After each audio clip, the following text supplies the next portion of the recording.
MCX traders ध्यान दे। हमें पता है आपको बाजार खुलने के पहले कमोडिटी रिपोर्ट चाहिए। हमें पता है आपको पढ़ी लिखी और समझदार रिसर्च टीम चाहिए। हमें पता है आपको कमोडिटी एक्सचेंज से जुड़ी हर खबर की जानकारी चाहिए।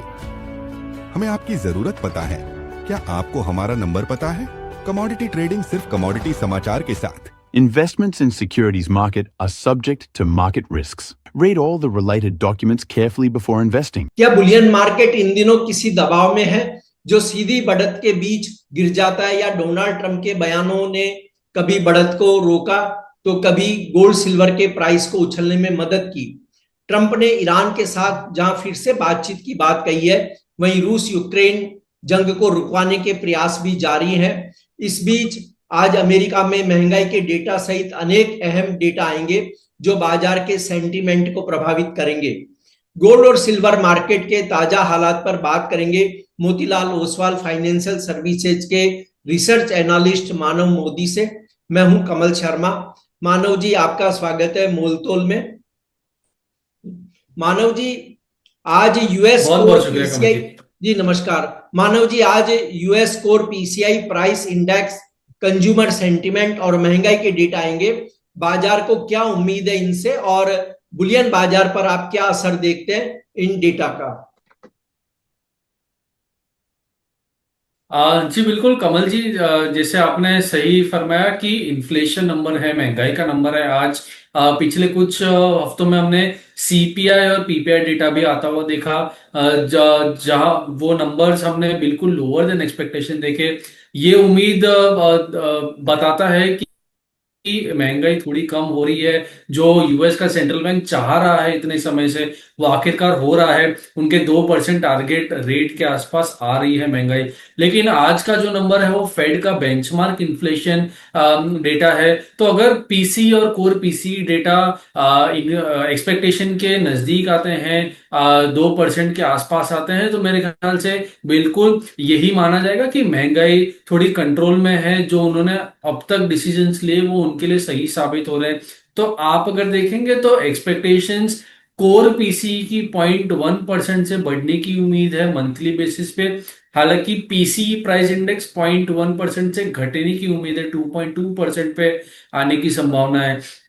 तो जहां एक्सपेक्टेशन है वहीं पे अगर नंबर्स आते हैं तो शायद मुझे लग रहा है कि एक गोल्ड सिल्वर पे ज्यादा असर नहीं होगा, और आगे फेड की रेट कट की प्रोबेबिलिटी कैसे चेंज होगी उस पर ध्यान ज्यादा जाएगा। लेकिन अगर बहुत ज्यादा बढ़ के महंगाई आती है, मान लीजिए 2.4 2.5, तो शायद प्रेशर बिल्डअप हो सकता है सोने चांदी में, क्योंकि रेट कट की प्रोबेबिलिटी और कम हो जाएगी।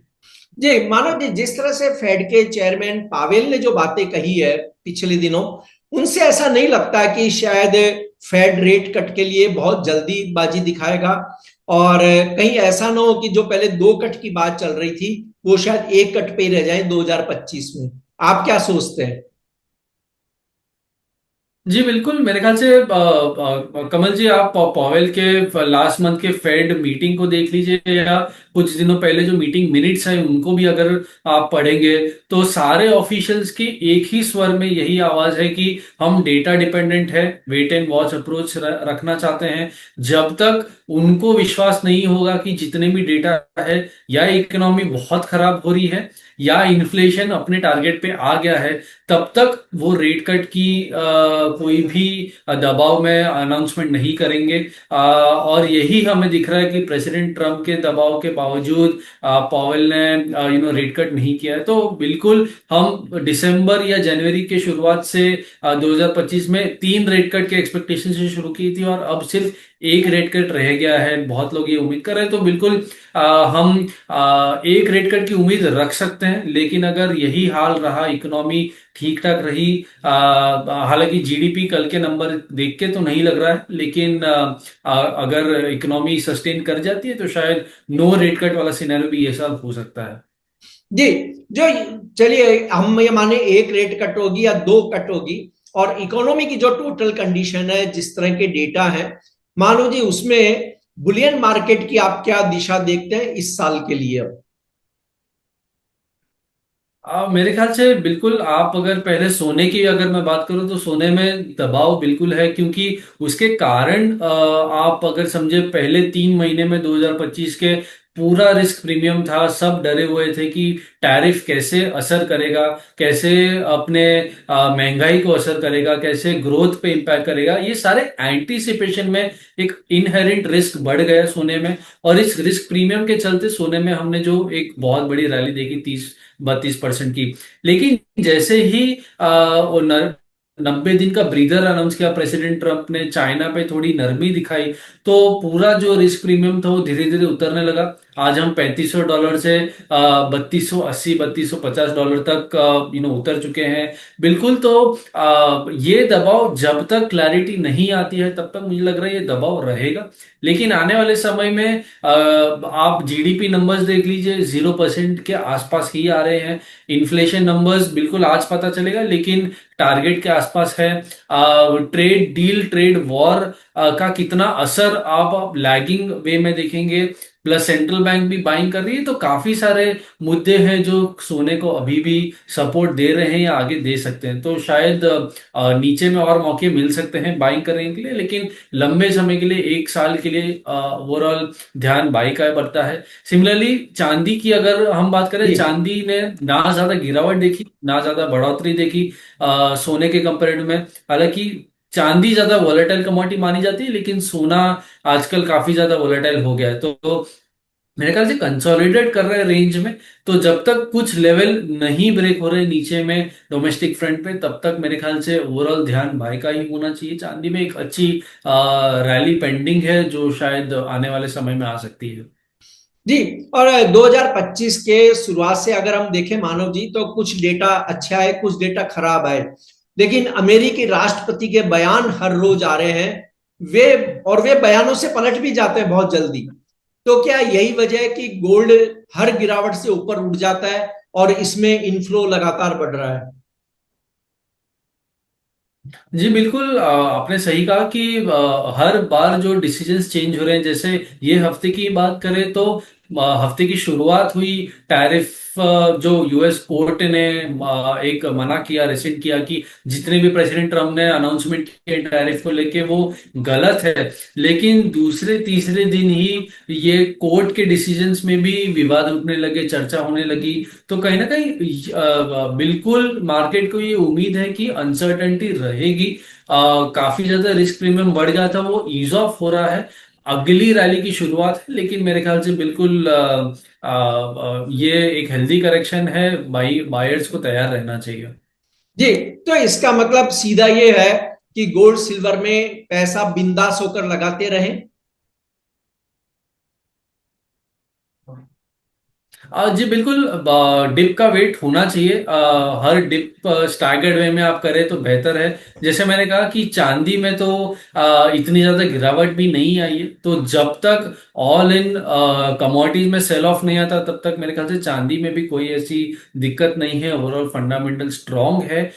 तो अगर अच्छी खासी डिप आती है, अगर लेवल्स की बात कर ले तो मेरे ख्याल से 90,000 के ऊपर जब तक सोना है, 88,000 से 90,000 का एक स्ट्रांग बेस है। लेकिन 90,000 के ऊपर जब तक सोना है तब तक बाय ऑन डिप स्टैगर्ड वे में हम बाइंग कर सकते हैं। सिमिलरली चांदी में इमीडिएट सपोर्ट 86,000 का बनता है। लेकिन नीचे में अगर हम देखें तो ओवरऑल बिल्कुल 84,000 का एक स्ट्रांग सपोर्ट बनता है। तो जब तक इसके ऊपर है तब तक बाय ऑन डिप्स की सलाह मैं रखता हूं। या मानव जी, एक बहुत ही मन में सभी के ये सवाल उठता है, ये खासकर ट्रेडर के, कि सभी ने ये कहा आज तक कि चांदी बेहतर रिटर्न देगी, और हमने देखा कि पिछली बार 2 बार अब तक 1 लाख रुपए के लेवल को भी इसने पार किया है। लेकिन लंबे समय से, जैसा आपने भी कहा, कि एक रेंज में बंद सी गई है। तो ये पेच कहां फंसा है चांदी में आखिरकार, कि उस रेंज को तोड़ नहीं पा रही है? कारण क्या है इसके? जी कमल जी, मेरे ख्याल से आप देखें तो चांदी जैसे हमें पता है एक हाइब्रिड मेटल है। सोने को भी कभी कभी फॉलो करता है, कॉपर को भी कभी करता है, क्योंकि इंडस्ट्रियल मेटल भी है, प्रेशियस मेटल भी है। तो अब तक की चाल जो रही है पिछले साल तक अगर हम देखें तो सोने के साथ कोरिलेशन चांदी का बहुत बढ़िया रहा है। लेकिन ये साल के शुरुआत से हमने ये देखा कि चांदी का कोरिलेशन कॉपर के साथ और बढ़िया रहा है। तो और अब कॉपर ज्यादा मूव कर नहीं रहा है। कॉपर में हमने फॉल भी उतना देखा, बढ़त भी उतनी देखी, और अब उसी रेंज में अटक चुका है। तो जब तक अब ये महीने से मई महीने से अप्रैल से चांदी ने फिर से अपना रुख बदला है, गोल्ड के साथ थोड़ी तालमेल जुड़ी है, तो थोड़ा वो रेंज से बाहर निकलने की कोशिश की है। लेकिन जब तक इंडस्ट्रियल मेटल्स नहीं बढ़ेंगे, एक तेजी नहीं आएगी, क्योंकि आप अगर चांदी के टोटल प्रोडक्शन नंबर भी देखें तो जितना प्रोडक्शन है उसमें से 60% यूजेज इंडस्ट्रियल डिमांड है। तो जी जब तक इंडस्ट्रियल मेटल्स नहीं बढ़ेंगी तब तक चांदी में वो जो तेजी का रुख है वो कहीं ना कहीं अटकता हुआ दिखेगा हमें। जी, मानव जी, आपने एक जो चांदी का कोरिलेशन कॉपर के साथ किया, तो यहाँ एक सवाल ये भी आता है कि क्योंकि ज्यादातर एनालिस्ट ऐसा मानते हैं कि आने वाला समय कॉपर का भी है, तो गोल्ड हमने देखा, सिल्वर हम देख रहे हैं चल रहा है, तो क्या तीसरा दांव ट्रेडर्स और इन्वेस्टर कॉपर पर लगा सकते हैं? जी बिल्कुल, एक बेस मेटल्स में बहुत समय से ये मेटल रुका हुआ है, बहुत समय से लोगों की इस पे नजर है। तो अगर बाकी दो जिंक और एल्यूमिनियम देखें तो अपनी चाल पकड़ के पिछले साल भी जिंक ने बहुत बेहतरीन का प्रदर्शन दिया, ये साल भी धीरे धीरे बढ़ रहा है। लेकिन कॉपर कहीं ना कहीं रुका हुआ है, तो उस पे नजर है। शायद ये साल जैसे ही चाइना की रिकवरी सामने आती है, शायद सेकेंड हाफ में या Q4 2025 में चाइना की रिकवरी के साथ साथ कॉपर में भी तेजी दिख सकती है। जी, आपका कोई डिस्क्लेमर मानव जी? जी बिल्कुल, देखिए हम जो भी डिस्कशन कर रहे हैं वो आप स्टॉप लॉस जो भी लेवल्स दिख रहे हैं स्टॉप लॉस लगा के आप काम कीजिए। जो भी आप ट्रेड करेंगे फाइनेंशियल एडवाइजर्स के साथ आप सलाह लेके ट्रेड कीजिए।